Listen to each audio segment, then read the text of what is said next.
So flex. We will start with flex. Please, what are your 3 picks for week 16? Now, it's taking, I had to take one off, and that also the injuries at this point of the season are kind of confusing. You don't know who's actually playing. You don't know who's playing when.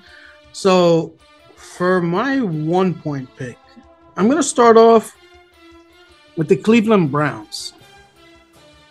I think they're what a 3.5 point favorites at this point. 3.5. CJ Stroud is out again. I know they won last week. I think that was one of those things where it's just like, because both quarterbacks played, if I'm not mistaken, Davis Mills and Case career Keenum. Backup. Yes, Case Keenum. I think both of them played, if I'm not mistaken. Did they? That's one of those things where it's. I thought it was a Keenan Ivory Wayne special there. You could be right. Maybe they did both play. I remember seeing the post game locker room, and this guy was Keenum definitely played. Keenum definitely played. I just, for some reason, I don't know if maybe we just thought that Davis Mills was gonna play, and then that was the thing. I thought it was gonna be Mills, and I remember being surprised that it was Keenum. I don't. That's what I'm saying. I don't believe that Mills played any. If he did take snaps, I don't think they were. Let me look. I don't think they were significant. But it was such an ugly game too.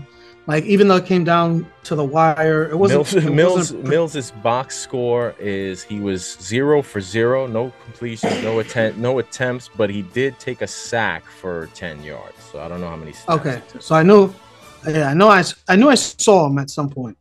Maybe he got hurt right away. I don't. Who knows? But anyway, Joe.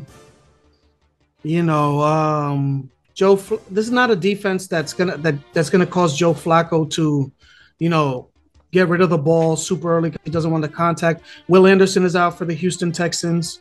Maybe they keep it close. DeMeco Ryan seems to be a good coach. They have a good, decent squad. But give me the Cleveland Browns playing very aggressive. David Njoku is doing his thing. And I don't know. I just think Stefanski is a pretty good coach. So give me them as my 1-point pick. Not giving up less than 4 to a team that's kind of banged up, doesn't have receivers, doesn't have their starting quarterback, doesn't have their best pass rusher. Give me the Cleveland Browns as my 1-point pick. For my 2-point pick, this is rough. I think I'm going to have to go back to the Indianapolis Colts. They've done me pretty good. They're getting are they still getting a point and a half? 2.5. 2.5 now. I don't know why that changed. I know that Taylor Heineke is starting now. I don't think that makes much of a difference. I guess the thing is, it might be more of a toss-up as opposed to a last-minute game. It could go either way. Like I said, the Colts defense is playing. I like how their defense plays, and I think they're very opportunistic. And when you have an opportunistic defense against Taylor Heineke, who plays opportunistic quarterback, I like my chances. I know they're at home. But at 2.5 points, I still have kind of the avenue to win the bet, and even if they lose. So give me them as my 2-point pick. Indianapolis Colts. There's slim pickings. So I go with the team that's done me right for a couple times this year. So give me them for my 2-point pick. For my 3-point pick, I'm gonna have to steal a page out of the Bobby H book. No. And go with your man, Johnny G. No. Yes, sir. Getting, God damn it. Getting 4.5, if I'm not mistaken, still. Yes, sir. Oh no. Yeah, I know. I did it. I know you may have. It's gonna be one of those situations where you may have picked them a week early, and I think this is the team that they could do it against, keeping it close and maybe even winning because it's not that good of a defense for the Chicago Bears. Trey McBride he's been nuts. Like that dude is that's a dude right there. And it seems like even when it was Dobbs in, it doesn't matter who was in, he gets rapport at tight end with them. I know the Bears spent a lot of money at a linebacker, but he just seems like a player that always gets it done. Is this an anytime touchdown pick I'm hearing? That's what it sounds like. Is this going to be your touchdown pick of the week? I haven't heard anything. I haven't talked to anybody. But I think this is the game that the Cardinals may end up winning, and at minimum keeps it close. Justin Fields, I know people love to, make him into a big deal, man, but he has those wild plays and has those what the hell are you doing plays that they're going to keep you close at the game. They might win by 3, they might lose by 3, but I like my odds. Give me the Arizona Cardinals as my 3-point pick. Wow. So you swooped in and took my guy Johnny G right out from under me. As this pen has exploded and just destroyed my hand. I'm dealing with a hot mess here, but what can we do? Yeah, you stole my Johnny G. I like that pick. It's funny. I don't think, what I will say, I don't think I was a week early on the Cardinals, because my pick of those were both fades of the Niners in back-to-back weeks. It was the Seahawks, and then it was the Niners, and then it was the Cardinals. Just both at big numbers, and I got burned by both of them. But I would make those picks again because I still feel. I mean, the Cardinals outgained the Niners the last game. They should have. Not that they should have won the game, but they had so many opportunities to cover that big number, and they didn't, and I was not happy about it. But what can we do? I do feel I do love that 3-point pick. I think that's a pick I was going to make, but we will pivot as to not go the same. So I won't be taking the Cardinals, but what I will be taking with my 1-point pick. Oh, God damn it. You know what I'm going to do? I'm going to take. Oh, I can't do that either. Jesus. Yeah, I'm going to take the Giants. My 1-point pick, I'm going to take the Giants.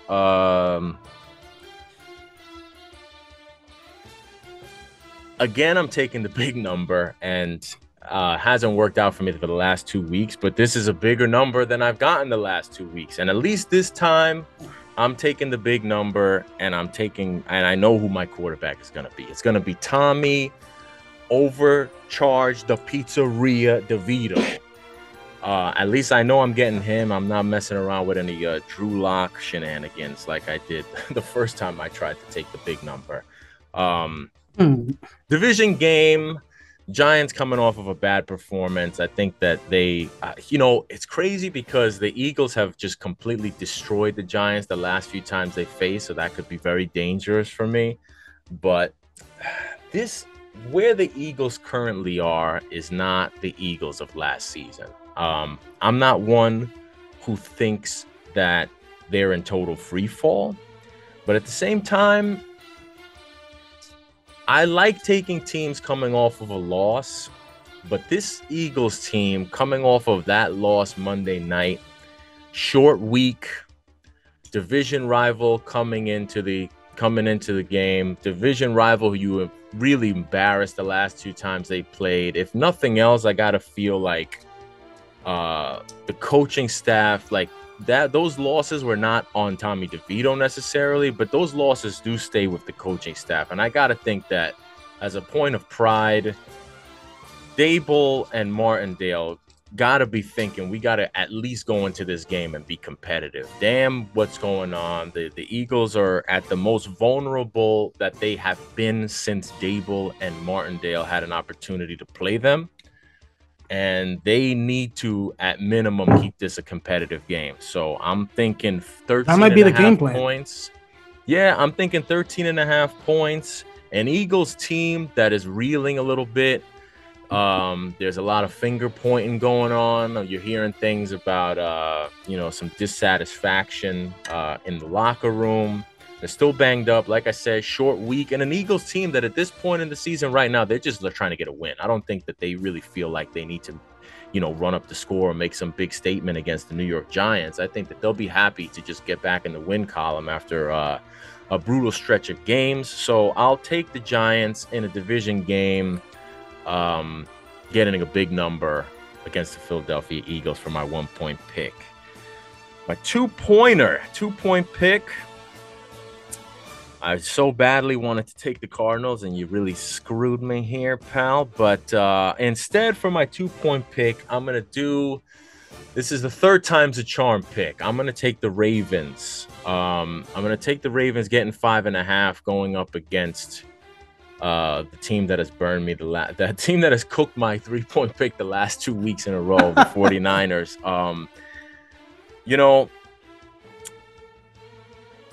Like I've said many times, I think a lot of times the team is never, when a team is at its best, it's never as good as you think they are. When a team is bad, they're never as good as you think they are. I think everybody is still kind of really riding high on the 49ers.